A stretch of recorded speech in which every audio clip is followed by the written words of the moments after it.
No chá de bebê da minha irmã, ela olhou para mim com um sorriso torto e soltou: ainda sem dinheiro, querida? Minha mãe completou na mesma hora, sem nem hesitar: a tia Elsa merece luxo. Eu não respondi. Fiquei quieta, só observando. Um homem com uma criança no colo entrou na sala e disse com naturalidade: eu sou o marido da Caroline. E naquele instante, o ambiente inteiro congelou. A mansão alugada nos Hamptons parecia grande demais, sufocante até.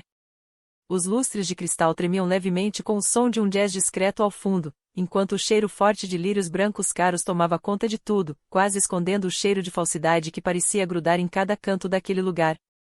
Eu estava mais ao fundo, tentando me misturar com a parede em tons claros, segurando uma caixa de presente perfeitamente embalada contra o peito.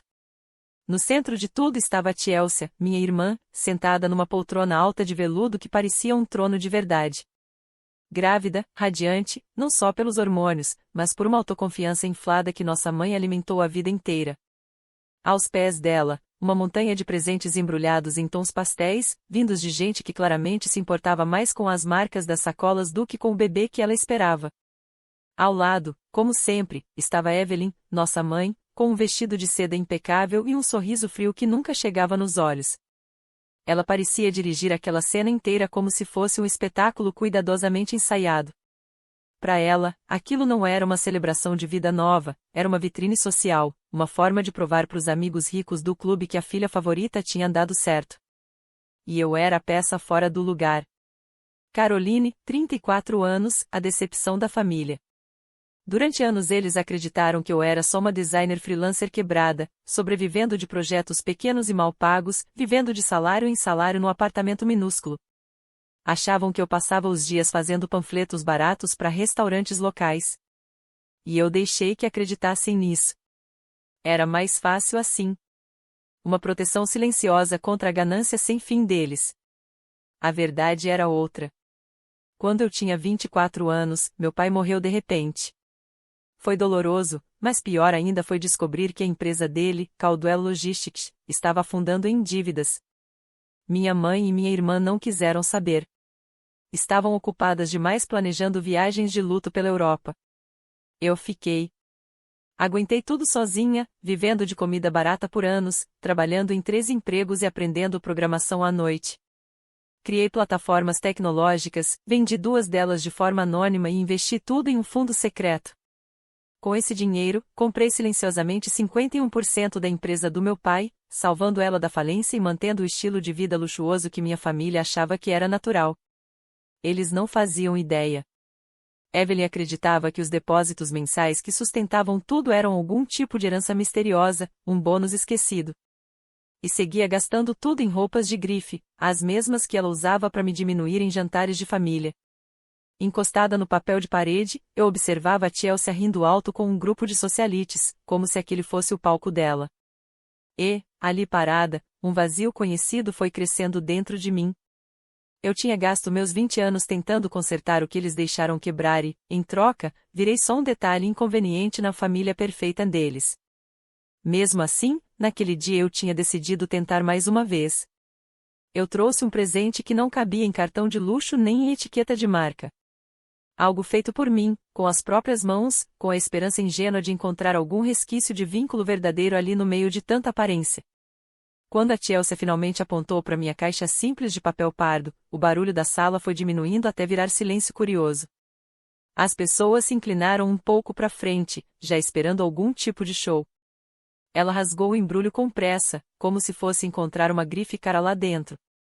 Mas o que saiu foi um cobertor de tricô. Lã merino, macia, num verde sálvia suave. Eu tinha levado 3 meses fazendo aquilo, noite após noite, ponto por ponto, colocando ali uma espécie de oração silenciosa de que aquela criança fosse diferente dos pais. O sorriso falso dela sumiu na hora. Em vez disso, veio uma expressão de desprezo tão afiada que parecia mudar o rosto dela inteiro. Ela segurou o cobertor por uma ponta, entre os dedos, como se fosse algo sujo, quase contaminado, deixando o tecido balançar por cima do tapete persa caríssimo. E então riu um riso frio, alto, feito para cortar a sala. Caroline, sério mesmo, ela disse, alto o suficiente para todos ouvirem. Você ainda tá nessa de pobre? O Derek acabou de comprar um berço inteligente de $5.000 pro meu filho, e você acha que eu vou encostar esse pano barato na pele dele? Ela nem devolveu. Nem colocou em cima da mesa. Simplesmente soltou. O cobertor caiu no chão como se não valesse nada. E, com um movimento displicente do salto de grife, ela empurrou ele pro lado, como se fosse lixo. Um riso nervoso, meio debochado, correu pela sala cheia de gente rica demais para se importar de verdade. Meu rosto queimou. Mas não era vergonha. Era outra coisa, uma raiva fria, pesada, subindo do estômago até a garganta. Antes que eu dissesse qualquer coisa, minha mãe, Evelyn, resolveu transformar aquilo em espetáculo. Ela deu um passo à frente e bateu a unha perfeitamente feita no microfone, arrancando um chiado alto que cortou a sala inteira. No centro, iluminada pelo lustre, ela parecia exatamente o que sempre quis parecer, uma matriarca impecável da alta sociedade. Quero agradecer a presença de todos aqui hoje para celebrar a Chelsea, ela disse, com aquela doçura ensaiada que ela usava como arma. É um alívio enorme, como mãe, saber que pelo menos uma das minhas filhas entendeu o verdadeiro papel de uma mulher. Nós nos preocupamos tanto com o legado da família, mas, graças a Deus, a Chelsea encontrou um homem de status e vai nos dar um herdeiro à altura. Ela fez uma pausa só para aumentar o impacto, deixando o olhar correr pela sala inteira antes de travar, de propósito, em mim. E diferente de certas pessoas que a gente conhece, continuou Evelyn, agora mudando daquele tom de celebração para um quase sussurro alto demais, calculado demais.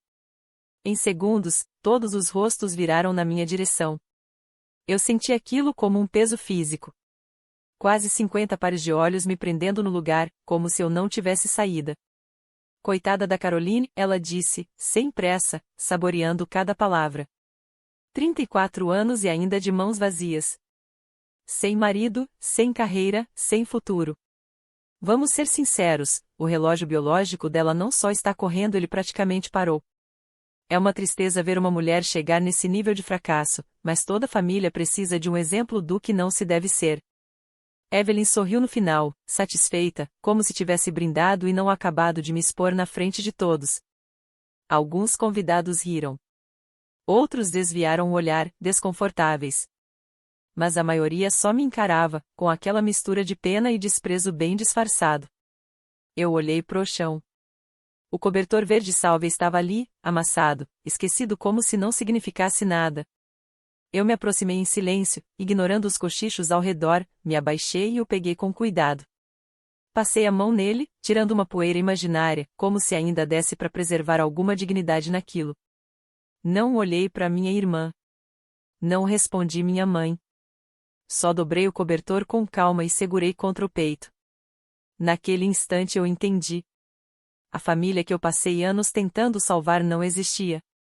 Eram só pessoas vazias, cruéis, presas na própria arrogância. E eu tinha terminado ali.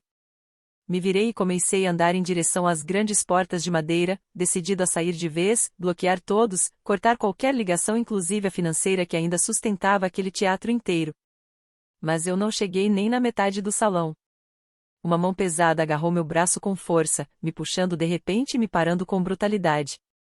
Era o Derek. Meu cunhado estava perto do bar, cercado por 3 homens de terno caro, todos com copos de uísque na mão, rindo como se estivessem acima de tudo. Ele tinha o cabelo penteado para trás e aquele tipo de confiança agressiva de quem acha que o próprio diploma já o transformou em alguém importante. Ele me olhou de cima a baixo com um sorriso torto que me deu nojo. Olha só quem está indo embora tão rápido, ele disse alto, chamando a atenção dos amigos. A nossa querida Caroline. Vai sair assim, antes de se mostrar útil para alguma coisa? Eu sei que você não tem dinheiro nem para um presente decente, mas podia ao menos trabalhar pelo jantar que acabou de comer.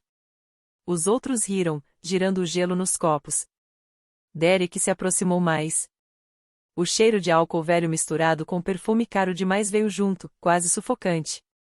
E então ele puxou uma bandeja pesada de prata das mãos de um garçom que passava, claramente nervoso. Sem aviso, ele empurrou a bandeja direto contra o meu peito. O impacto me obrigou a largar o cobertor dobrado e segurar as alças com as 2 mãos, só para evitar que todas aquelas taças de champanhe caíssem no chão. Segura isso aqui, Derek ordenou, como se eu fosse mesmo funcionária dele. Sem esperar resposta, ele enfiou a mão no paletó sob medida, tirou uma carteira de couro preta impecável e puxou uma nota de $100 com um estalo. Ele não me entregou. Jogou a nota direto na bandeja de prata bem em cima de uma poça de champanhe derramado. O papel absorveu o líquido na hora, grudando no metal como se tivesse sido jogado fora de propósito. Tá faltando gelo ali, ele disse, apontando o copo vazio na minha direção.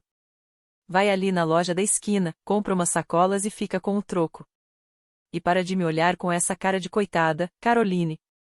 Considere isso uma gorjeta generosa.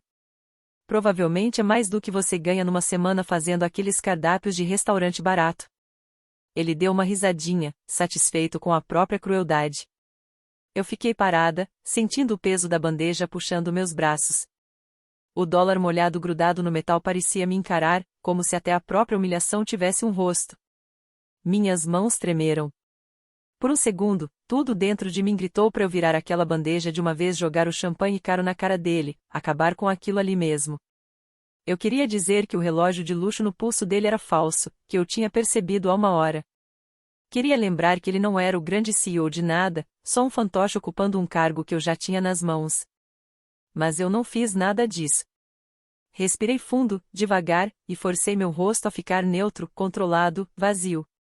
Levantei o olhar para ele e sorri um sorriso que não tinha absolutamente nada de humano. Você é muito generoso, Derek, eu disse, calma demais. Ele nem respondeu.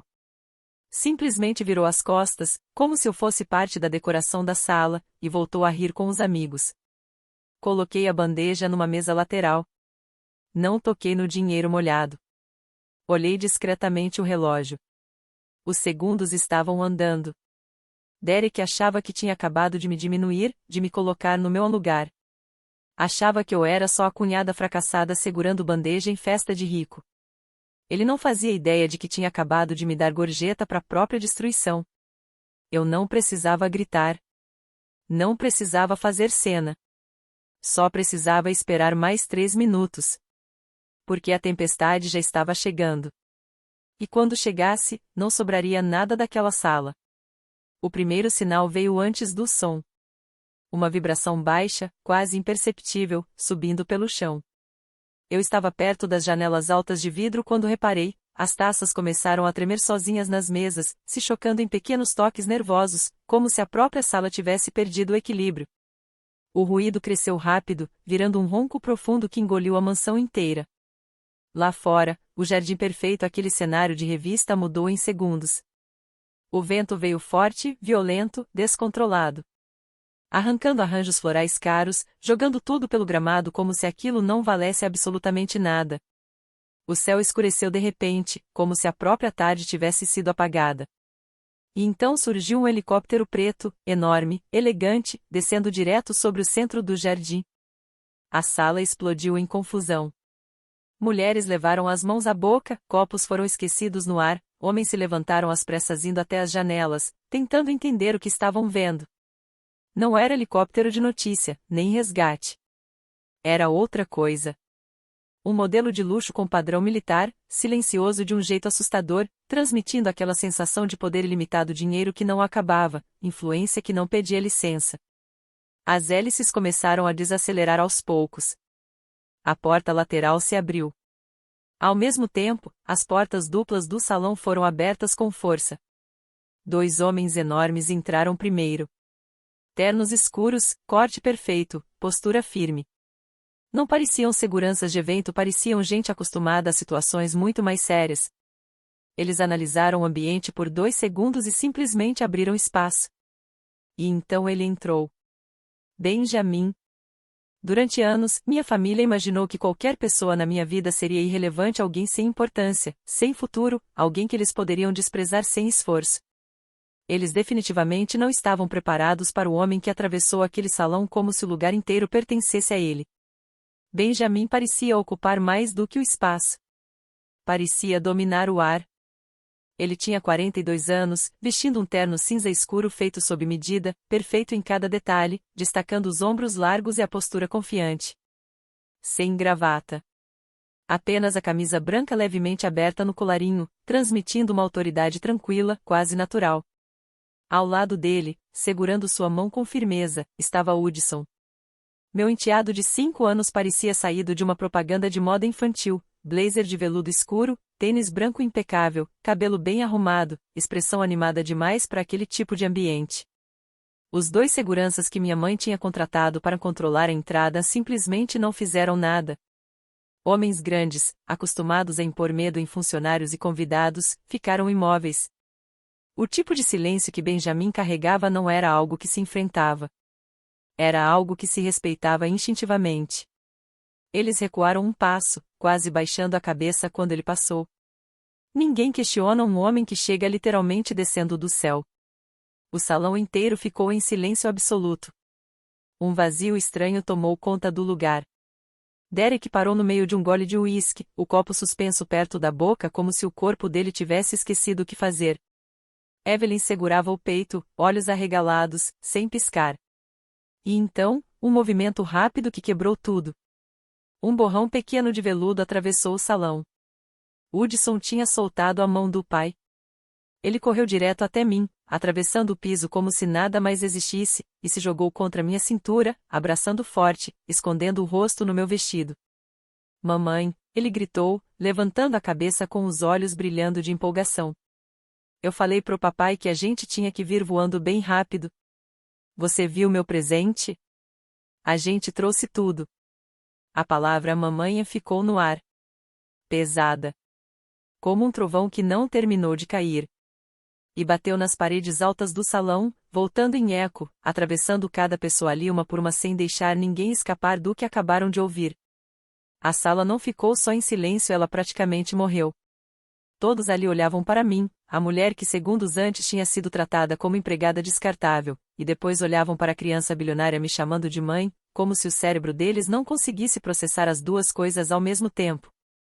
Benjamin atravessou o espaço aberto no meio da multidão com uma calma absoluta, aquela confiança que não parece aprendida, parece natural. Ele nem sequer lançou um olhar para Chelsea, ainda congelada no trono dela, de boca aberta, sem reação. Ele foi direto até mim. Parou a poucos centímetros, ignorando completamente os mais de 100 olhos grudados na gente. Com cuidado, ele levantou a mão e tocou meu rosto, segurando com uma delicadeza inesperada para alguém tão imponente. O polegar dele passou de leve pela minha bochecha, e então ele se inclinou e deixou um beijo suave na minha testa. Desculpa o atraso, meu amor, ele disse, com a voz firme e profunda preenchendo o salão inteiro. A reunião do conselho demorou mais do que o previsto, e o Hudson se recusou a decolar enquanto não garantíssemos que o seu pacote estava pronto. Você sabe como ele fica quando é sobre você? O choque ainda estava no ar quando Derek finalmente reagiu. O orgulho dele não suportou aquela virada de jogo. Ele abriu caminho no meio das pessoas, ajeitando a gravata de seda, estufando o peito como se isso fosse suficiente para competir com a presença de Benjamin. Era quase patético de assistir. Olha aqui, cara, ele disparou, tentando forçar uma voz mais grave e ameaçadora. Não sei que tipo de golpe vocês estão tentando aplicar, mas escolheram a família errada. Eu sou sócio sênior da Davis & Moore. Invasão de propriedade é crime federal. Se vocês vieram para causar confusão com meus convidados, eu vou colocar vocês algemados antes mesmo desse helicóptero esfriar. Benjamin baixou os olhos para o dedo apontado na direção dele, sem nenhuma reação de susto. Não se mexeu. Só encarou Derek com uma calma quase entediada, como quem olha algo irrelevante tentando parecer importante. Você é Derek Caldwell, correto? Benjamin perguntou, tranquilo demais. Derek piscou, surpreso. Sou. E eu vou acabar com você e com a Davis & Moore. Benjamin soltou um leve sorriso frio e balançou a cabeça. Esse é o escritório de advocacia de nível intermediário que minha holding comprou há exatamente um mês para lidar com disputas menores de propriedade. Eu vi seu nome na lista de reestruturação interna hoje de manhã. Você cuida de casos simples, Derek. Minha política é bem clara sobre não conversar com funcionários de nível baixo que estão prestes a ser desligados fora do horário. Ele fez uma pausa curta. Sai da frente. O rosto de Derek perdeu toda a cor. A arrogância desapareceu na hora, substituída por um pânico cru, visível. Ele sabia que aquela aquisição era confidencial, interna. Mas então, como aquele homem sabia de tudo aquilo? Derek recuou cambaleando, completamente humilhado. Benjamin nem olhou mais para ele. Ajoelhou-se ao nível de Hudson e disse, num tom mais leve, vai lá, campeão. Mostra para sua mãe o presente de verdade. Hudson abriu um sorriso enorme e estendeu até mim uma caixa de veludo azul marinho, pesada, com um brasão dourado brilhando no topo. Minhas mãos tremeram levemente quando eu abri a tampa. Lá dentro não havia joia nenhuma. Era apenas um documento espesso, dobrado com cuidado. Quando eu desdobrei, vi do que se tratava, uma escritura de propriedade. O Pentose na 157 West 57 TH Street, um dos endereços mais caros e exclusivos de Nova York. Totalmente pago. Transferido para Caroline e Benjamin. Derek, que ainda estava por perto, viu o cabeçalho e o valor estimado. O rosto dele perdeu toda a cor na hora. Como advogado, ele entendeu imediatamente o peso daquele papel. Aquilo valia mais do que tudo que ele já tinha ganho na vida inteira. Mas a reação mais grotesca veio da minha mãe, Evelyn. Era como se o cheiro do dinheiro tivesse atingido o cérebro dela como uma droga. A mesma mulher que 5 minutos antes me chamava de fracasso agora avançava com pressa, mudando completamente a postura de julgamento duro para uma doçura ensaiada e desesperada. Ela alisou o vestido, levantou a mão cheia de anéis e tentou tocar o ombro de Benjamin como se já tivesse intimidade com ele. Ah, e seus danadinhos, ela disse, com aquela voz melosa e falsa que eu conhecia bem demais. Por que esconder isso da gente? Se eu soubesse que a minha querida Caroline tinha encontrado alguém tão extraordinário, teríamos feito essa festa para vocês. Benjamin, você precisa entender uma mãe, eu só quero o melhor para ela. Os dedos dela estavam a poucos centímetros do paletó dele quando algo dentro de mim simplesmente quebrou. A audácia, a ganância, a falsidade, tudo acendeu como um estalo. Eu não recuei. Eu levantei o braço e bati na mão dela com força. O som foi seco, alto, ecoando pela sala como um disparo. Evelyn recuou na hora, segurando a mão contra o peito, a boca abrindo e fechando sem som, como se não conseguisse processar o que tinha acontecido. Não encosta nele, eu disse, com a voz trêmula de raiva acumulada por anos. Há 10 minutos eu era a vergonha dessa família. Agora que vocês sentiram cheiro de dinheiro, querem fingir que são mãe e família amorosa? Não me insulte, Evelyn. Você não toca no meu marido. E você perdeu o direito de ser minha mãe faz muito tempo. Benjamin se levantou e ficou ao meu lado, se colocando entre mim e ela como uma barreira fria e inabalável. Ele pegou o celular do bolso e olhou a tela com calma. Estamos indo embora, ele disse, firme, sem elevar a voz. Mas antes disso, um detalhe administrativo. Derek mencionou que isso aqui era um evento privado em uma propriedade alugada. Enquanto meu filho estava cumprimentando a mãe dele, meu time entrou em contato com o proprietário. A transferência foi concluída há 1 hora. Ele fez uma pausa curta. Agora esta propriedade é minha. E eu não tolero invasores. O olhar dele se virou para Chelsea, que estava praticamente sem ar na cadeira de veludo. Você e seus convidados têm 5 minutos para retirar essas decorações de péssimo gosto e sair do meu imóvel. Depois disso, todos serão retirados por invasão de propriedade. A voz dele ficou ainda mais fria. A festa acabou. Por um segundo, ninguém respirou. E então o pânico tomou conta da sala inteira. As socialites que minutos antes riam começaram a se empurrar, pegando bolsas e casacos às pressas, correndo em direção às saídas como se só o fato de estarem ali pudesse virar problema policial. Foi uma debandada bonita e caótica ao mesmo tempo. Chelsea percebeu na hora que estava perdendo o controle da narrativa.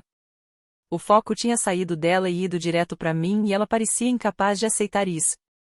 Preferia destruir tudo a não ser o centro das atenções. Foi quando um grito agudo cortou o ar. Chelsea se jogou no chão, dobrando o corpo de forma teatral, segurando a barriga de grávida como se estivesse à beira de algo grave.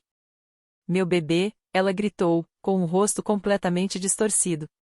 Meu Deus, a dor, vocês estão matando ele, Caroline, seu estresse está matando meu filho.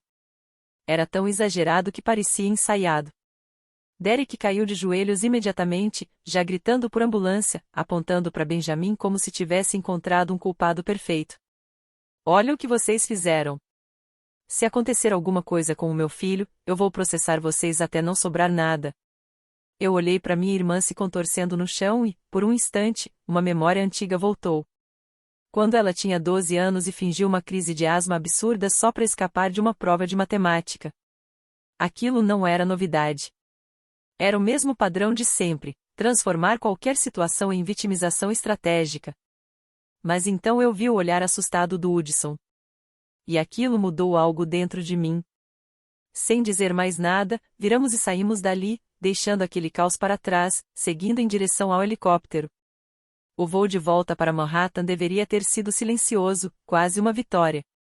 As luzes da cidade lá embaixo brilhavam como pedras espalhadas no escuro, mas o meu celular não parava de vibrar com força, como se estivesse vivo. Derek não tinha ido ao hospital acompanhar a esposa supostamente em perigo. Ele tinha ido direto para a guerra. Usou contatos jurídicos sujos, imprensa sensacionalista, qualquer coisa que pudesse virar arma. Em poucos minutos, meu nome já estava estampado em manchetes agressivas, em vermelho, como sentença. Irmã Cinderela ou golpista sem escrúpulos. A narrativa dele era cuidadosamente venenosa. Diziam que eu tinha atacado minha irmã grávida em um surto de inveja, abandonado ela em crise médica e fugido com meu namorado bilionário como se fosse roteiro de escândalo barato. Uma foto da Chelsea chorando na escada da mansão foi usada fora de contexto, cortando tudo ao redor inclusive o SUV de luxo estacionado atrás dela. Derek ainda apareceu como fonte próxima da família, dizendo que eu estava mentalmente manipulada. Eu cometi o erro de abrir os comentários. Milhares de pessoas me chamando de parasita, monstro, exigindo boicote às empresas do Benjamin, julgando uma vida que elas não conheciam nem por um segundo. Derek sabia que não conseguiria vencer Benjamin num tribunal. Então estava tentando destruir a gente na opinião pública, forçando uma pressão social até virar dinheiro de acordo. Benjamin percebeu o reflexo dos comentários na janela do helicóptero. Sem falar nada, ele pegou o celular da minha mão com cuidado, desligou a tela e colocou no modo avião antes de guardar no bolso dele. Não dê energia para eles, Caroline, ele disse. A voz do Benjamin era calma, estável, como uma âncora no meio da minha tempestade. Isso é o desespero de um homem se afogando. Ele acha que, se fizer barulho o suficiente, alguém vai puxá-lo para fora. Antes que eu pudesse responder, meu segundo celular de emergência, aquele número que só minha família tinha, começou a tocar. Era Evelyn. Uma parte ingênua e antiga de mim chegou a pensar, por meio segundo, que talvez fosse um pedido de desculpas. Eu atendi. Caroline, querida, a voz dela veio acelerada, mas não de preocupação, era aquela excitação caótica de quem acabou de ganhar na loteria. Você viu as notícias?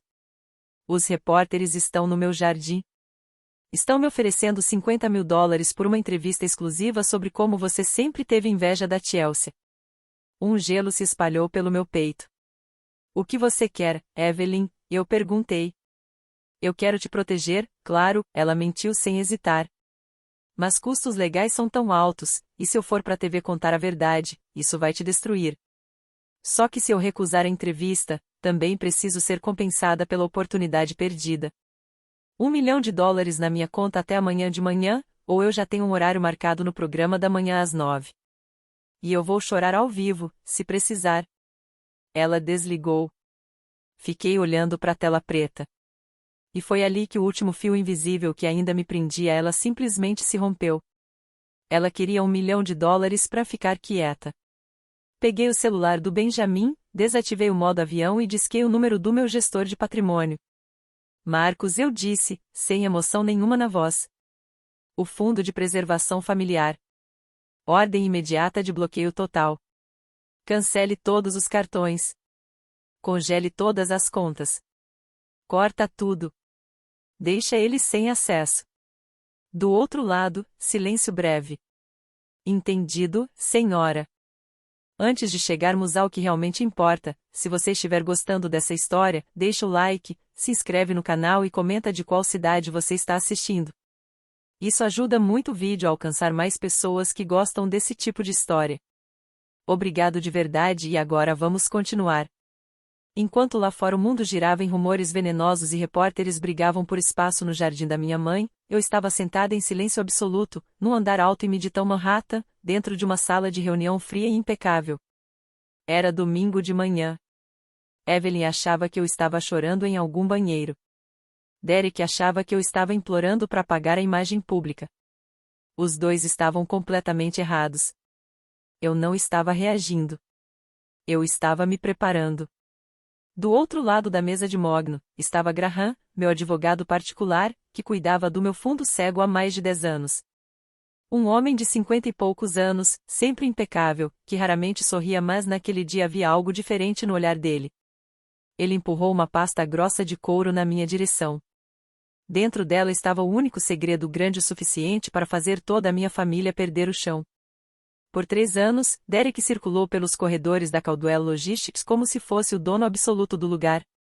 Mandava e desmandava em funcionários por qualquer motivo, alugava carros de luxo no nome da empresa sem ter condições reais de pagar e se apresentava como CEO com uma confiança quase cega, como se jamais tivesse tido a ideia de confirmar uma coisa básica: quem realmente era o dono da cadeira que ele ocupava.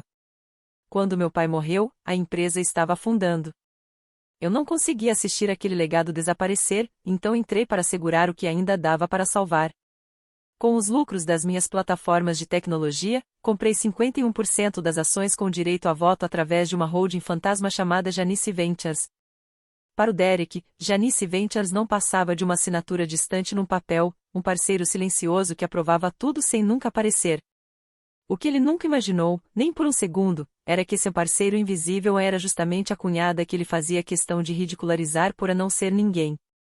Cada comentário venenoso dele em jantares de família era, na prática, um insulto direto ao próprio chefe. Graham abriu a pasta pesada e espalhou relatórios trimestrais sobre a mesa. Na verdade, está pior do que imaginávamos, Caroline, ele disse, apontando uma coluna em vermelho vivo com a caneta cara. Derek vem usando os ativos da empresa de forma agressiva para cobrir dívidas pessoais enormes. Ele transformou contas corporativas em caixa pessoal. Encontramos fornecedores fantasmas, transferências para contas no exterior, a conta operacional está zerada. A folha de pagamento vence em 3 dias e não existe liquidez. Ele me encarou, sério de um jeito incomum. Tecnicamente, como acionista majoritária absoluta, você poderia demiti-lo por justa causa imediatamente. Só isso já bastaria para abrir um processo federal por uma década. Olhei os números por alguns segundos. Era tentador demais encerrar tudo ali. Um telefonema simples, segurança na porta, uma caixa de papelão com os pertences dele e o colapso completo diante de todos. Fácil demais. Mas Derek não queria apenas um conflito familiar. Ele queria uma guerra pública. Então eu decidi dar exatamente isso, só que do meu jeito. Fechei a pasta e encarei a cidade pela janela enorme. Não o demita ainda, Graham, eu disse, fria. Deixe ele se sentir seguro por mais um dia. Deixe ele acreditar que está vencendo essa guerra ridícula de mídia.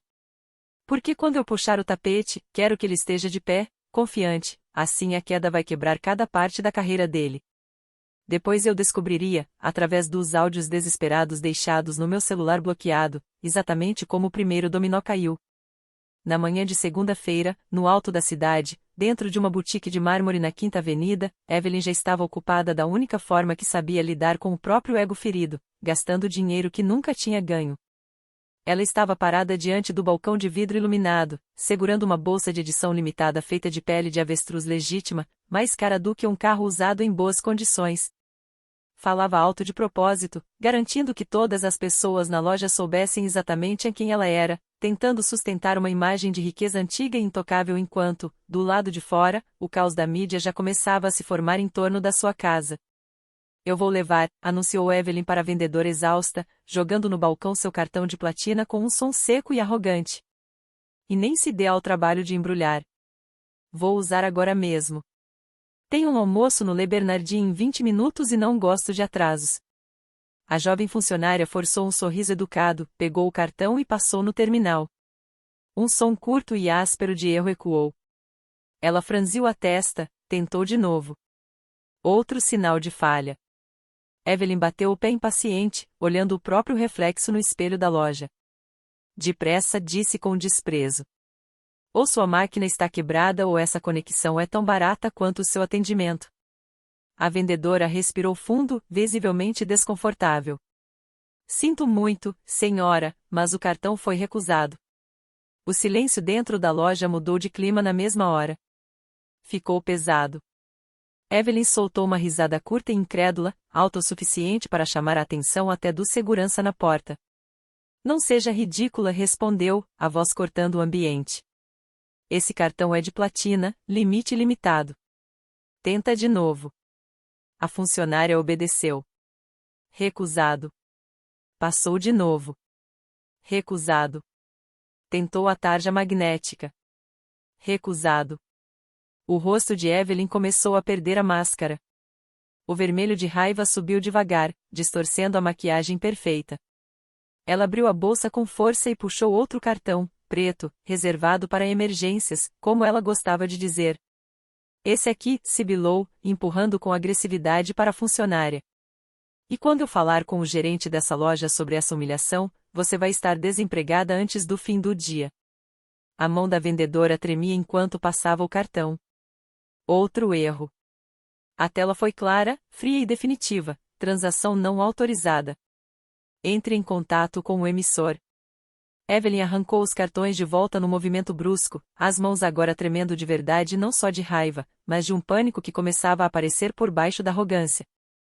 Ela pegou o celular e discou para a linha direta do banco privado, colocando no viva voz como se fosse impossível conter o próprio descontrole. Eu quero saber agora por que meus cartões não estão funcionando, ela gritou assim que atenderam. Eu estou em uma loja na Quinta Avenida e vocês estão me humilhando. Consertem isso agora. A voz do operador veio calma, extremamente profissional, amplificada pelo viva voz ecoando por toda a boutique silenciosa. Senhora, consta aqui que a fonte primária de financiamento dessas contas, identificada como Fundo de Preservação Familiar, emitiu oficialmente uma ordem de bloqueio total. Todas as linhas de crédito associadas foram congeladas de forma permanente, enquanto aguarda a investigação por fraude em larga escala iniciada pelo doador principal. Evelyn travou. Por um instante, foi como se o ar tivesse sumido da loja. O celular escorregou dos dedos dela e bateu no balcão de vidro com um estalo seco. Naquele segundo, ela não perdeu apenas o acesso ao dinheiro. Ela entendeu algo muito pior: o chão invisível de segurança sobre o qual ela se apoiava havia sido arrancado de repente e agora não existia mais nada abaixo. Ela estava caindo. Sem rede. Sem apoio. Sem saída. Na tarde de terça-feira, o desespero já tinha se espalhado pela família inteira. As linhas de crédito estavam mortas, os paparazzi estavam cada vez mais agressivos, e Derek precisava desesperadamente de uma injeção de dinheiro para cobrir os milhões que havia desviado da Caldwell Logistics antes que os auditores percebessem. Foi então que ele decidiu jogar sua última carta. Derek e Chelsea invadiram o escritório de advocacia do Graham exigindo uma reunião de emergência. Entraram na sala de conferência como se fossem donos do lugar, com aquela confiança falsa de quem acredita que ainda controla tudo. Chelsea segurava a barriga, interpretando o papel de vítima frágil e abalada, enquanto Derek andava de um lado para o outro, alimentado pela própria arrogância. Fico feliz que você tenha caído em si, Caroline, ele disse em tom alto, apoiando os nós dos dedos na mesa de mogno. Nós não queremos te destruir. Só queremos o que é justo. Você escondeu ativos enormes dessa família por anos. Ele parou de andar, abriu a maleta de couro e, com um gesto teatral quase ridículo, tirou um documento grosso. O papel parecia antigo, com as bordas amareladas de propósito. Jogou na mesa e deslizou até mim. Isso aqui, disse-lhe com um sorriso torto, é um codicilo recém-descoberto do testamento do seu pai.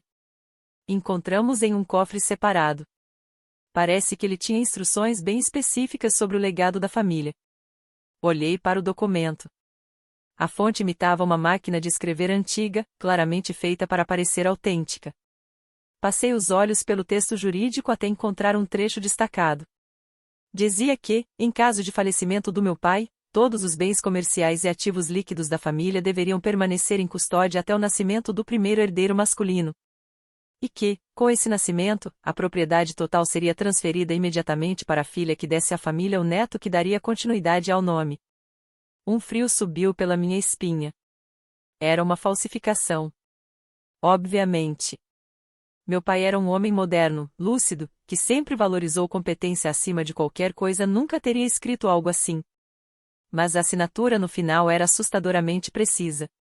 Derek não tinha apenas digitado uma mentira qualquer, ele tinha cometido um crime grave, muito bem estruturado. E ainda por cima criou um documento que, de forma cirúrgica, me excluía da herança e transferia tudo para a esposa dele com base apenas em uma questão biológica. Está mais claro do que água, Derek disse, cruzando os braços com um sorriso de vitória estampado no rosto.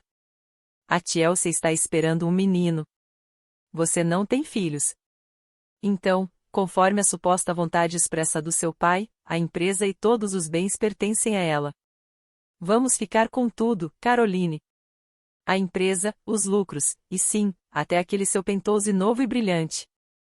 Graham, ao meu lado, ficou completamente imóvel por alguns segundos e então pediu um recesso de 20 minutos para analisar a autenticidade do documento. Derek riu, pegou na mão da Chelsea e saiu da sala como se já tivesse vencido, comemorando uma vitória que só existia na cabeça dele. Eu esfreguei as têmporas, tentando encontrar uma brecha jurídica naquela armadilha perfeita que tinham acabado de montar.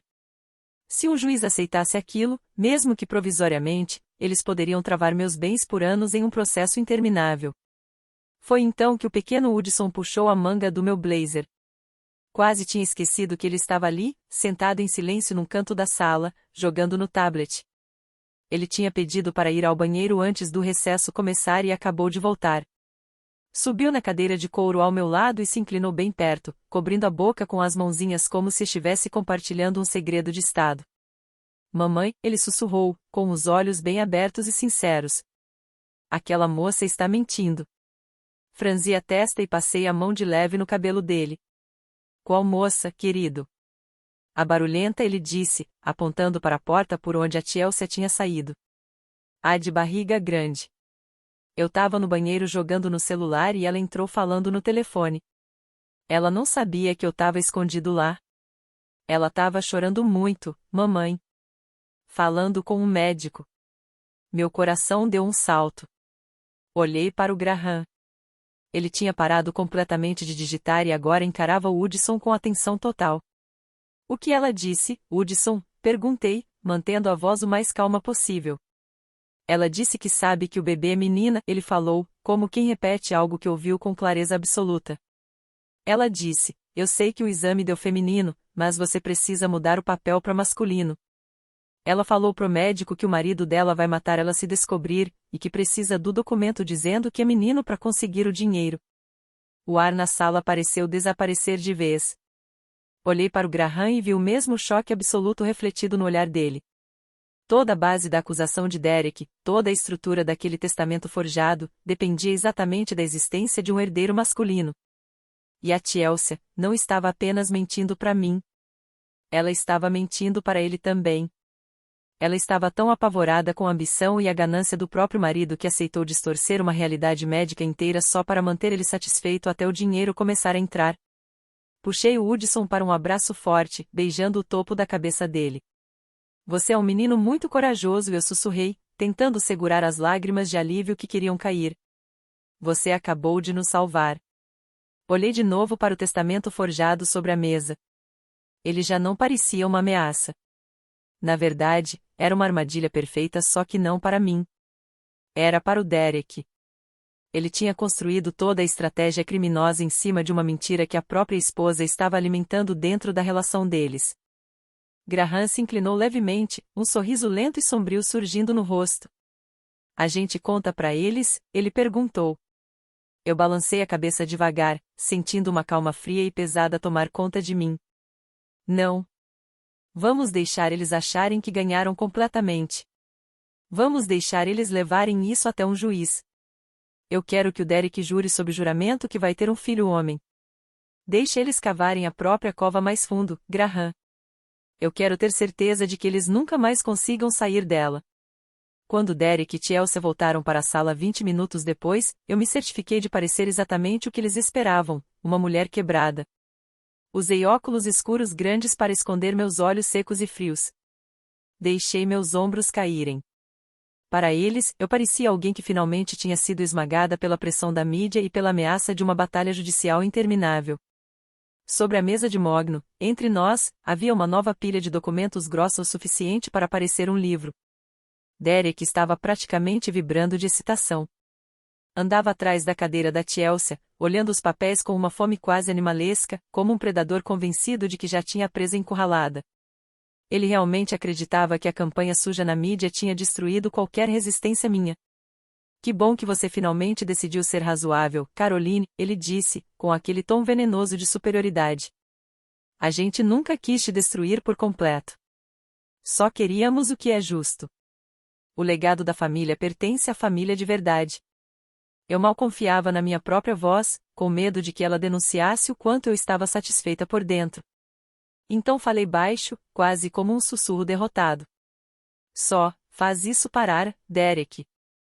Eu não aguento mais as câmeras na frente do meu prédio. Não aguento mais as ameaças na internet. Você venceu.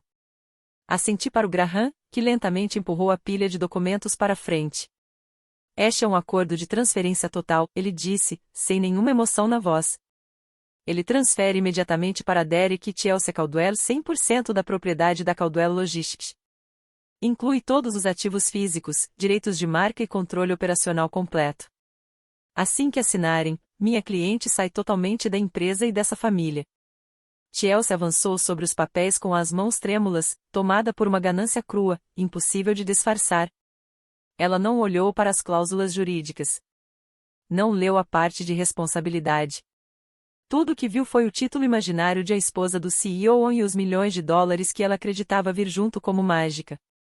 Ela levantou os olhos para o Derek, com um brilho quase infantil de vitória. A gente conseguiu, amor, a gente conseguiu de verdade. Derek arrancou da mesa a caneta de ouro maciço. Um advogado competente teria passado dias analisando cada linha daquele contrato. Um homem inteligente teria questionado por que a esposa de um bilionário estava abrindo mão tão facilmente de uma participação controladora em um império logístico. Mas Derek não era competente. E muito menos inteligente. Ele era arrogante. E arrogância é um tipo de venda nos olhos que apaga todos os sinais de alerta. Só preciso saber uma coisa, eu disse baixinho, interrompendo no exato momento em que a caneta encostaria no papel. Se você assumir a empresa hoje, você assume tudo, certo? O passado, o futuro, tudo. Tudo, ele confirmou com um sorriso ganancioso estampado no rosto. Absolutamente tudo. A ponta da caneta tocou o papel. O som do risco no documento pareceu alto demais dentro daquela sala silenciosa. Ele assinou o nome com um movimento exagerado, ainda sublinhando 2 vezes, como se precisasse reforçar a própria fantasia de vitória. Em seguida, empurrou o contrato para Chelsea, que assinou sem hesitar, sem nem olhar uma única linha. Eu permaneci imóvel, observando a tinta secar. Vi os dois comemorarem com um high five do outro lado da mesa. Vi o Derek servir uma taça de água com gás e levantarem um brinde sarcástico na minha direção. Ele não fazia ideia do que tinha acabado de assinar. Não sabia que a Caldwell Logistics já estava tecnicamente insolvente. Não sabia que, naquele momento, ele tinha acabado de assumir pessoalmente todas as garantias dos empréstimos corporativos que eu havia interrompido 3 dias antes. Ele achava que tinha acabado de se tornar um magnata poderoso. Na realidade, ele tinha acabado de virar o homem mais quebrado daquele prédio. Feito, Derek disse, fechando a pasta com força. Agora sai da minha frente. E, Caroline, não espere convite pro batizado do bebê. Eu me levantei devagar, ajustando meus óculos escuros. Caminhei até a porta de madeira pesada, o som dos meus saltos ecoando no chão. Não olhei para trás.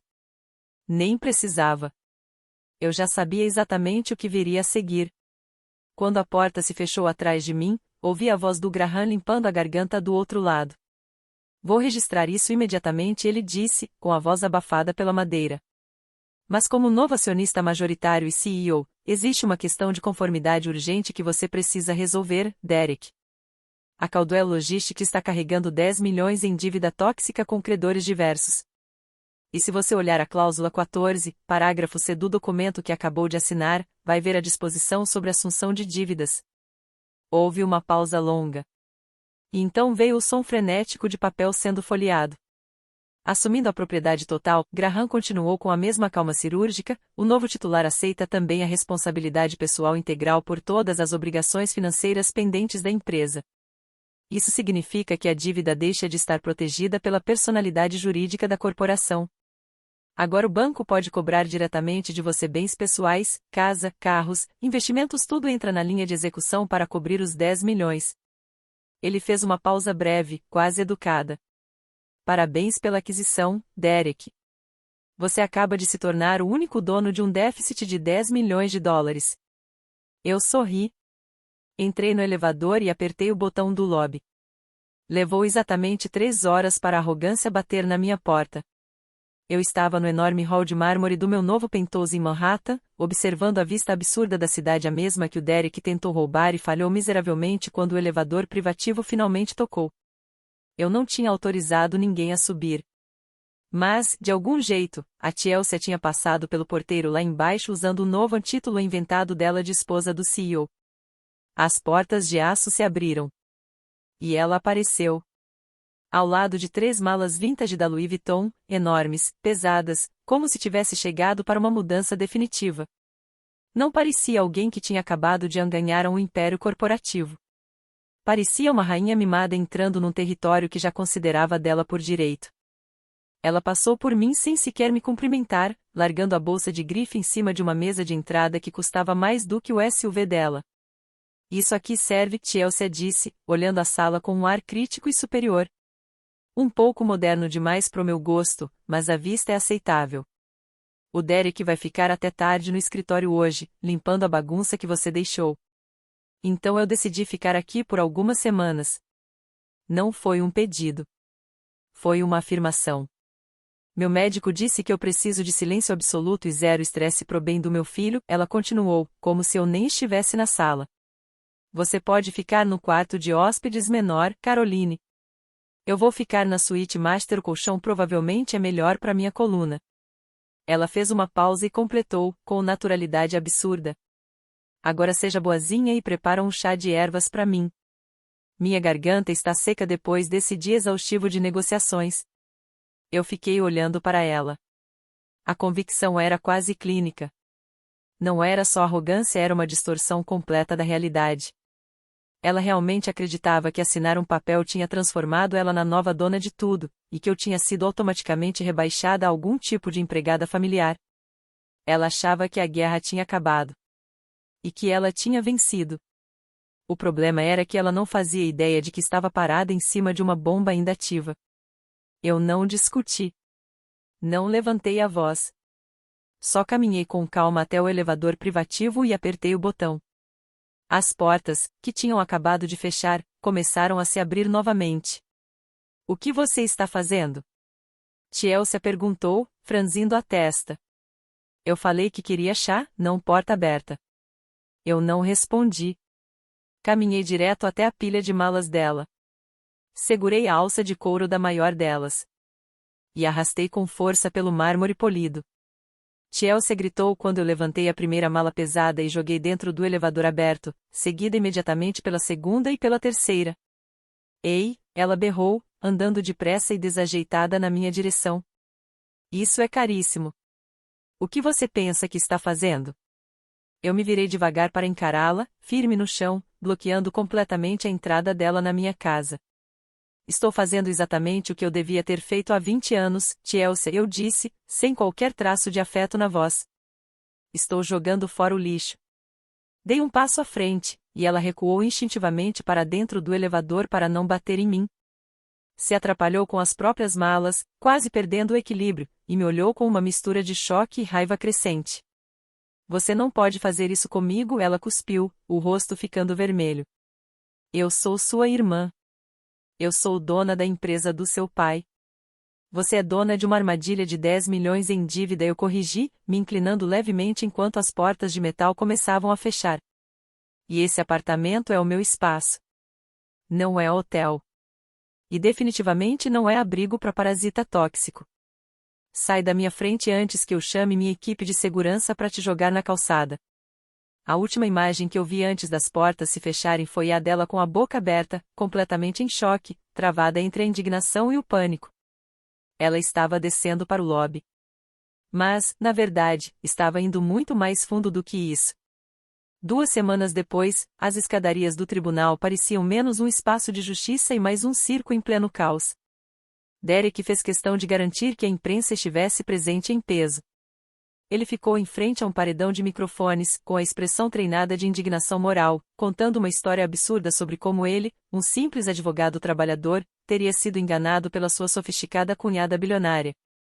Lá dentro, no tribunal abafado, Derek movia a ação judicial alegando indução fraudulenta, tentando desesperadamente anular o contrato de transferência e me obrigar a reassumir a dívida de 10 milhões que ele tinha assinado sem perceber.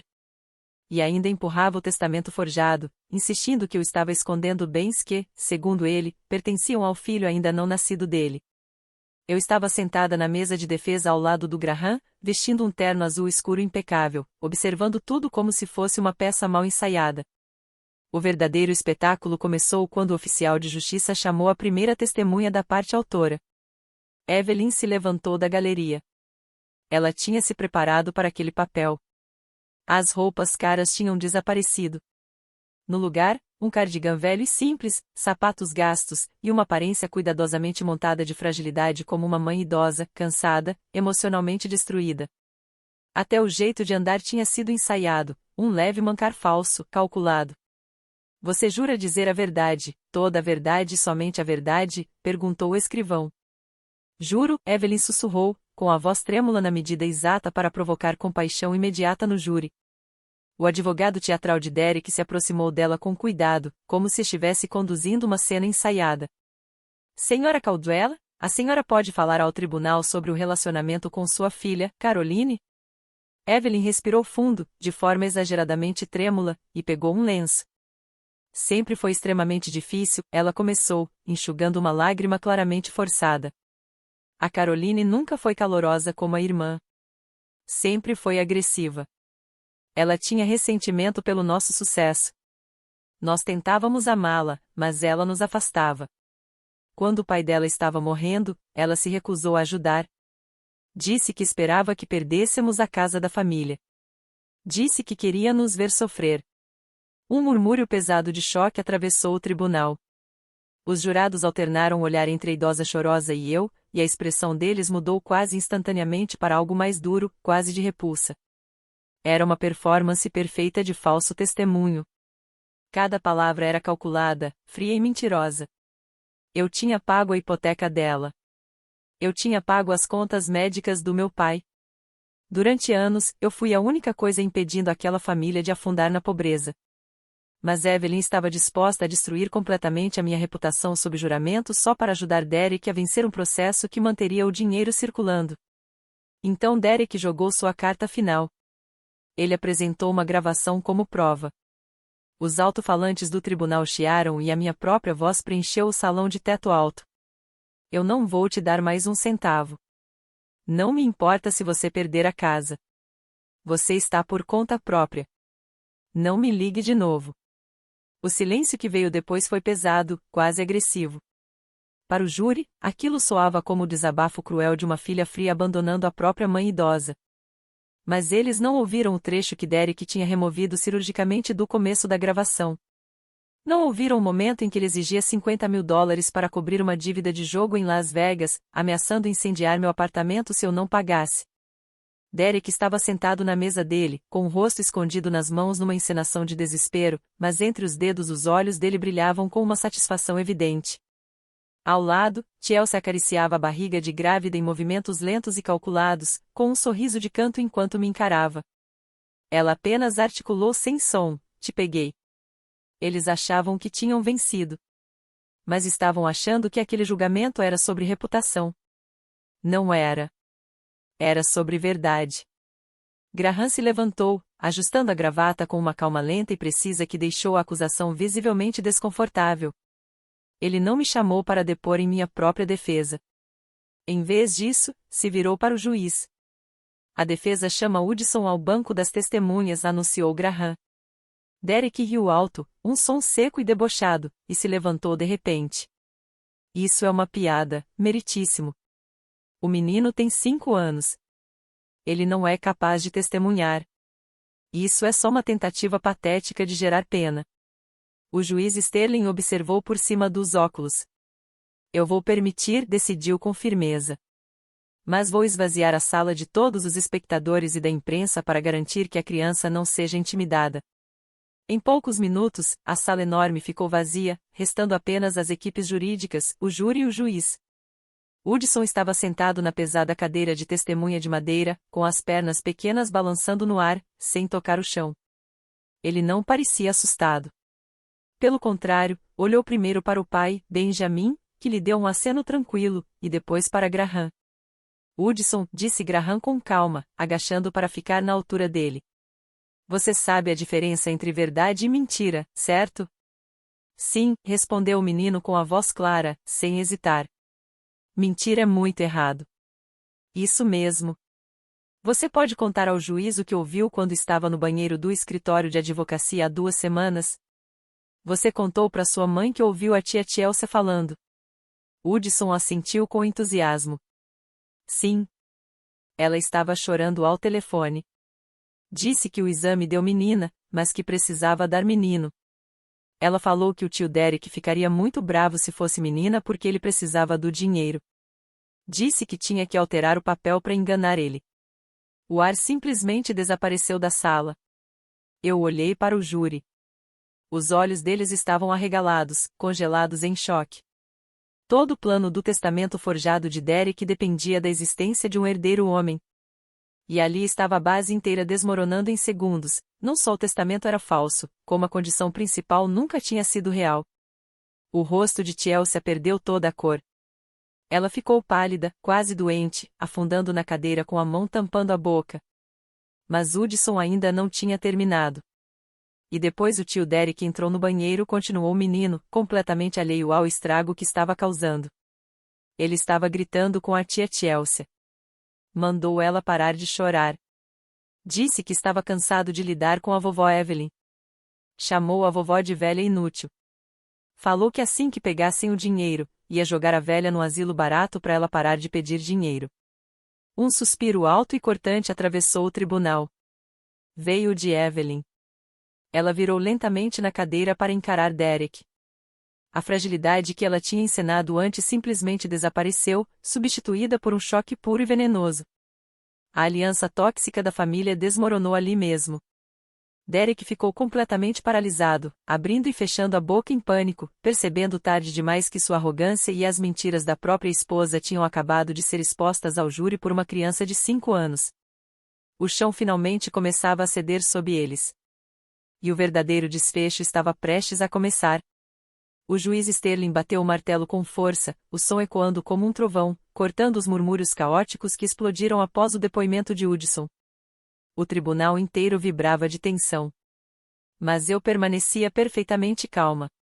Hudson tinha destruído o alicerce moral deles e quebrado a fachada de unidade. Agora era minha vez de destruir o futuro financeiro deles. Eu fiz um sinal para Graham, e ele assentiu, me entregando uma pasta preta grossa que estava intocada na nossa mesa de defesa. Eu me levantei, ajeitando a frente do terno azul marinho, e encarei o juiz diretamente. Não estou aqui hoje para discutir quem ama quem, meritíssimo, declarei, com a voz firme ecoando até o fundo da sala em silêncio. Estou aqui para falar sobre os ativos reais da Caldwell Logistics. A parte autora alega que, ao esconder minha suposta riqueza pessoal, eu teria fraudado a empresa da nossa família. Mas a realidade é que, na prática, a empresa é que vem me explorando há 5 anos. Derek soltou um riso debochado alto da cadeira dele, tentando recuperar terreno. Você era designer gráfica, Caroline. Fazia folhetos baratos. Não fique aí fingindo que teve qualquer contribuição real para um império de logística. Eu ignorei completamente o comentário e abri a pasta, retirando uma série de plantas técnicas e esquemas complexos de arquitetura de software. Todos datados, assinados e reconhecidos em cartório. Eu tenho em mãos os esquemas completos do sistema modular de rastreamento de contêineres que hoje é o produto mais vendido da Caldwell Logistics, eu disse, levantando o primeiro documento. Ele responde por 60% da receita anual da empresa. Você lançou isso há 3 anos, Derek. Ficou com todo o crédito nas revistas do setor. Se chamou de gênio. Derek se mexeu na cadeira, claramente desconfortável. E daí? Você desenhou isso enquanto trabalhava para nossa empresa. Isso é propriedade corporativa.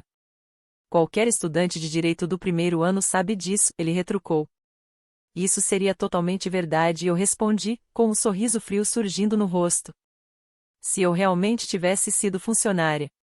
Deixei o silêncio crescer por alguns segundos. Mas como você e minha mãe fizeram questão de repetir inúmeras vezes, tanto neste tribunal quanto na imprensa, eu nunca fui oficialmente contratada. Nunca recebi salário. Nunca tive contrato de trabalho. Segundo os próprios registros fiscais de vocês, eu continuei, virando a pasta, eu era oficialmente classificada como voluntária familiar não remunerada. Graham deslizou os documentos fiscais pela mesa em direção ao juiz. E como vocês foram econômicos demais para me pagar e arrogantes demais para me dar um contrato legal, eu nunca fui funcionária da Caldwell Logistics, eu disse, agora encarando diretamente o olhar desesperado de Derek. Portanto, de acordo com a lei de propriedade intelectual, eu sou uma contratada independente que mantém total direito autoral sobre tudo o que criou.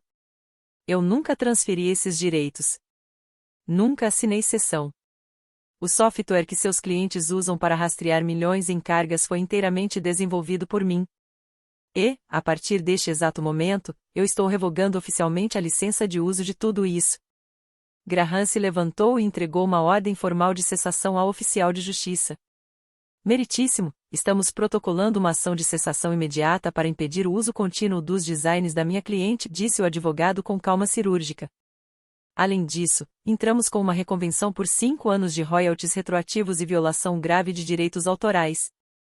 Após a dedução de despesas operacionais legítimas, o lucro líquido gerado a partir da propriedade intelectual dela, que foi utilizada sem autorização, chega exatamente a 15 milhões de dólares. Ele fez uma pausa breve, deixando a informação assentar na sala. E como o Sr. Caldwell acabou de assinar um contrato assumindo responsabilidade pessoal total pelas dívidas da empresa, esse valor será cobrado diretamente dos bens pessoais dele. O rosto de Derek perdeu toda a cor em questão de segundos, passando de pálido para um cinza doentio. Ele percebeu a armadilha tarde demais. Ele lutou tanto para tentar provar que eu não significava nada para a empresa que acabou provando, sem querer, que a empresa não tinha nada que fosse realmente meu. Ele tinha uma fábrica inteira. Mas eu tinha o produto. Sem meus projetos, aquilo não passava de um galpão cheio de metal sem utilidade. Ele não estava apenas endividado. Ele estava obsoleto. Mas eu ainda não tinha terminado. As portas duplas no fundo do tribunal se abriram com um peso deliberado. Benjamin entrou carregando uma única pasta azul, fina. Ele ignorou completamente a galeria e caminhou direto em direção ao juiz. Meritíssimo, disse Benjamin, com uma voz grave e firme. Enquanto minha esposa conseguiu comprovar a posse da propriedade intelectual, nossa equipe corporativa finalizou uma auditoria forense sobre o desvio de fundos da Caldwell Logistics. E nós identificamos exatamente para onde o capital desapareceu. Derek tentou se levantar para protestar, mas parecia que as pernas dele tinham simplesmente parado de funcionar. Ele parecia um homem encarando uma onda gigante sem ter como fugir. Benjamin colocou a pasta sobre a mesa do juiz. A defesa afirma que a empresa está insolvente por causa das condições do mercado. Porém, os registros bancários contam outra história. Ele abriu os documentos com calma. Encontramos uma série de saques recorrentes de alto valor, descritos de forma vaga como taxas de consultoria. Aqui está um extrato de cartão corporativo com uma cobrança de 20 mil dólares em uma joalheria de luxo, feita 3 dias antes do chá de bebê. Ele virou a página. E aqui temos uma despesa mensal recorrente de 5 mil dólares referente a um aluguel residencial de alto padrão no Lower East Side.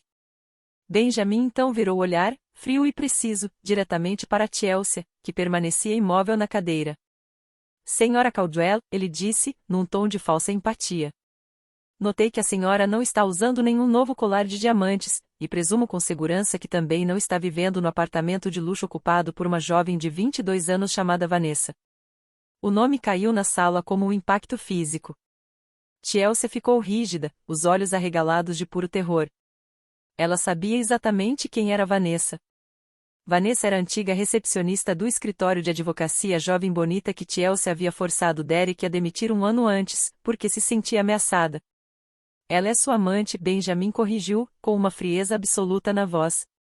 Você roubou milhões de uma empresa em decadência para sustentar um estilo de vida luxuoso para uma mulher que não é sua esposa.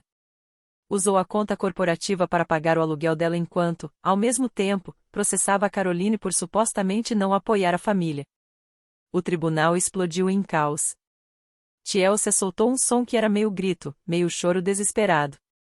Ela encarou Derek com um ódio tão puro que parecia capaz de arrancar a tinta das paredes. E ela não esperou explicação. Num impulso violento, Chelsea avançou sobre ele mesmo estando grávida, atravessando a curta distância e atacando o rosto de Derek com uma fúria descontrolada. As unhas bem feitas dela rasgaram a bochecha dele, deixando cortes vermelhos imediatos. Derek cambaleou para trás e bateu com força na mesa da defesa, derrubando pilhas de documentos que voaram pelo ar como confete em um funeral, enquanto os oficiais de justiça corriam para separá-los. O martelo do juiz bateu várias vezes, mas já não soava como ordem, parecia o sino de um enterro da família Caldwell. Foram necessários 4 oficiais armados para finalmente tirar Chelsea, aos gritos e soluços, de cima de Derek, que agora estava encolhido contra a parede de madeira, segurando o rosto sangrando. No meio do caos, Evelyn se levantou, tremendo dos pés à cabeça. Ela observou a destruição completa da própria família como se estivesse vendo algo impossível de aceitar. O genro em quem confiou, o homem que ela defendeu acima da própria filha, o mesmo com quem conspirou contra mim. Ela se virou para Graham com os olhos arregalados, agora tomados por um horror que não tinha nada a ver com a violência ao redor. Ele disse que estava investindo minha pensão, ela sussurrou, agarrando o braço do terno de Graham com a mão trêmula. Derek disse que só precisava que eu assinasse uma garantia simples de liquidez no mês passado, ele prometeu que minha casa estava segura. Graham olhou para ela sem emoção. Nenhuma compaixão. Apenas frieza técnica. Ele abriu a pasta e apontou para uma página de assinatura que já tinha sido apresentada como prova horas antes. Ele mentiu para a senhora, Evelyn, disse Graham, seco.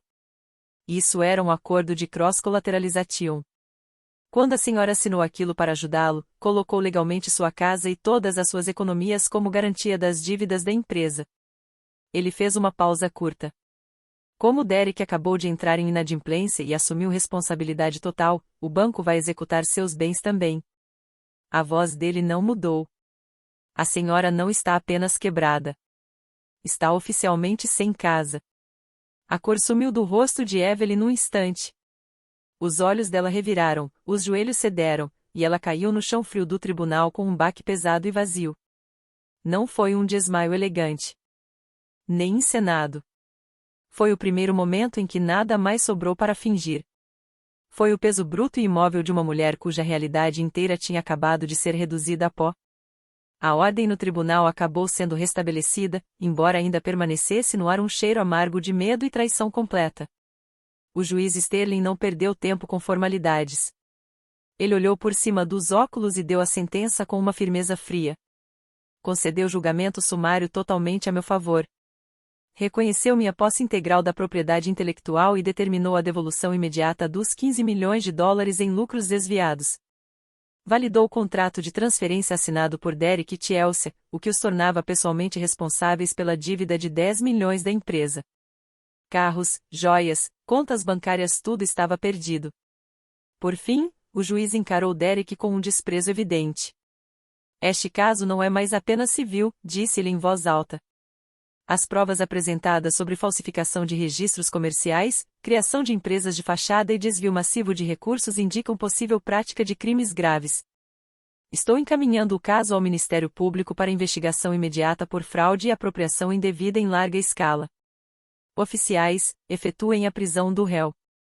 O clique metálico das algemas fechando nos pulsos de Derek foi o som mais alto e satisfatório de toda a sala. Ele não resistiu. Só inclinou o corpo para frente, completamente derrotado, enquanto os oficiais o algemavam e o levavam embora. 1 hora depois, eu saí do grande saguão do tribunal. O céu tinha desabado em chuva pesada, fria, transformando a cidade num cinza opaco e sem vida. Eu estava sob um grande guarda-chuva preto, cercada pela minha equipe de segurança, esperando o carro. Foi então que eu a vi. Evelyn estava parada na calçada. Os ternos de grife tinham desaparecido, assim como qualquer ilusão de superioridade. Ela estava encharcada, o cabelo colado ao couro cabeludo, parecendo um fantasma preso às ruínas das próprias escolhas. Quando me viu, correu na minha direção e se jogou no chão molhado bem aos meus pés. Caroline, por favor, ela gritou, a voz quebrando em desespero. Você não pode deixar o banco levar isso. Eles colocaram o aviso de despejo há uma hora. Aquela casa era do seu pai. É a única coisa que me resta. Por favor, eu imploro. Só escreva um cheque. Para você não é nada, mas para mim é tudo. Eu faço qualquer coisa. Eu olhei para a mulher que tinha transformado minha vida em um inferno por 30 anos. Procurei dentro de mim qualquer vestígio de compaixão. Não o encontrei.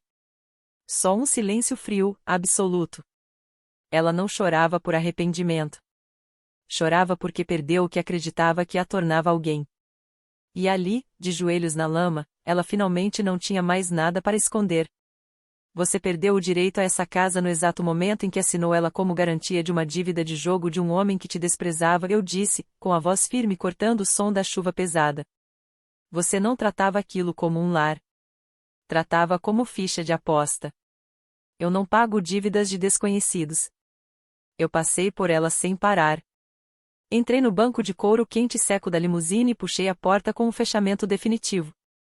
Quando o carro começou a se afastar, vi pelo retrovisor a figura dela diminuindo na chuva pequena, encharcada, gritando para as luzes vermelhas do carro desaparecerem na rua. O Oceano Pacífico se estendia diante de mim como uma imensidão azul turquesa perfeita, brilhando sob o sol, como se finalmente estivesse lavando toda a sujeira dos últimos 10 anos. Ali em Malibu, o ar tinha cheiro de sal fresco e ervas selvagens, nada de tribunais, ganância desesperada ou vínculos familiares tóxicos. Eu estava sentada no deck de teca da nossa casa na praia, observando o pequeno Hudson correr pela areia perto da água, rindo alto enquanto o vento levava sua alegria leve pela tarde. Ele estava construindo um castelo de areia enorme, uma fortaleza inteira que ele jurava ser impossível de invadir. Benjamin estava ao meu lado, com uma mão descansando de forma tranquila no meu joelho e a outra segurando uma bebida gelada. Ele parecia finalmente relaxado, como se o peso do mundo corporativo de Nova York tivesse sido deixado para trás. Estávamos a quase 5.000 quilômetros dos destroços da família Caldwell. Meu celular vibrou suavemente na mesa de vidro. Uma mensagem do Graham. Mas não era só uma mensagem, era o equivalente a um veredito final.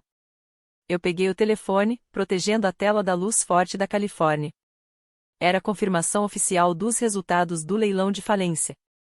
Com Derek cumprindo uma pena de 10 anos na prisão federal e todos os bens já apreendidos pelos bancos, a liquidação da Caldwell Logistics tinha sido rápida e implacável.